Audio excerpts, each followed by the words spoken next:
Prime Minister, President Trump has said he's ready to impose major sanctions on Russia if NATO countries stop purchasing Russian oil.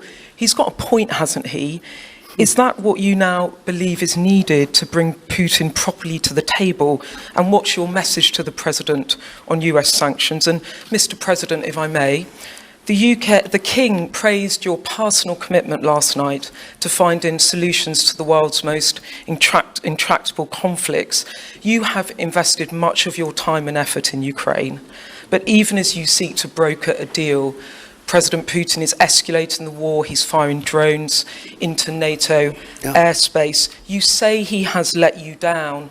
Was it a mistake to invite him to Alaska? Do you regret it? No. And is it time to squeeze him, sir, and scare him and impose sanctions? And finally, if I may, the elephant in the room, Lord Mandelson, he is no longer the ambassador. Do you have some sympathy with him that he lost his job over historic links to Jeffrey Epstein? Thank you very much, sir. I don't know him, actually. I had heard that, and I think maybe the Prime Minister would be better speaking of that. That was a choice that he made, and I don't know. What is your answer to that? Well, I mean, it's very straightforward. Some information came to light last week which wasn't available when he was appointed, and I made a decision about it, and that's very clear.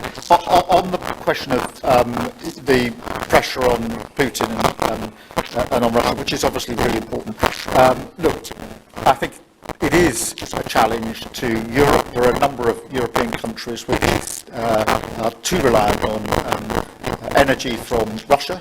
The UK actually obviously has almost got nothing at all, but we do need to bear down and work with our European counterparts here. There are one or two countries, I think, that do need to look again at the question of energy. There's no one silver bullet here.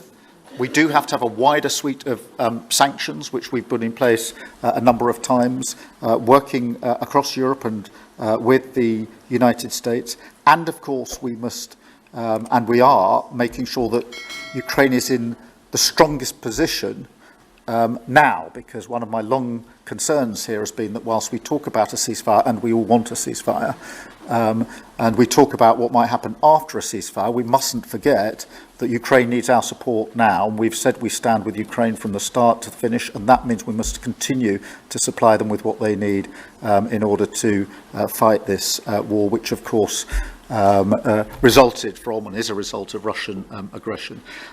We have particularly done the sort of leadership role in the coalition of the willing, so that if there is a ceasefire and if there is a deal, and I do hope there is, that is then lasting and not then broken, because given previous history, I don't trust Putin. Thank you. Very simply, if the price of oil comes down, Putin's going to drop out. He's going to have no choice. He's going to drop out of that war. And when I found out that the European nations were buying oil from Russia, and as you know, I'm very close to India. I'm very close to the Prime Minister of India. I spoke to him the other day, wished him a happy birthday. We have a very good relationship. He put out a beautiful statement, too. We have, but I said, you know, I sanctioned them. China is paying a very large tariff right now to the United States. But I'm willing to do other things, but not when the people that I'm fighting for are buying oil from Russia. If the oil price comes down, very simply, Russia will settle. And the oil price is way down. You know, we got it way down. We're drilling and we produce more oil than anybody else in the world. We're doing a lot. But I was disappointed to see that. And the Prime Minister was disappointed to see that. And it wasn't him. It was other countries.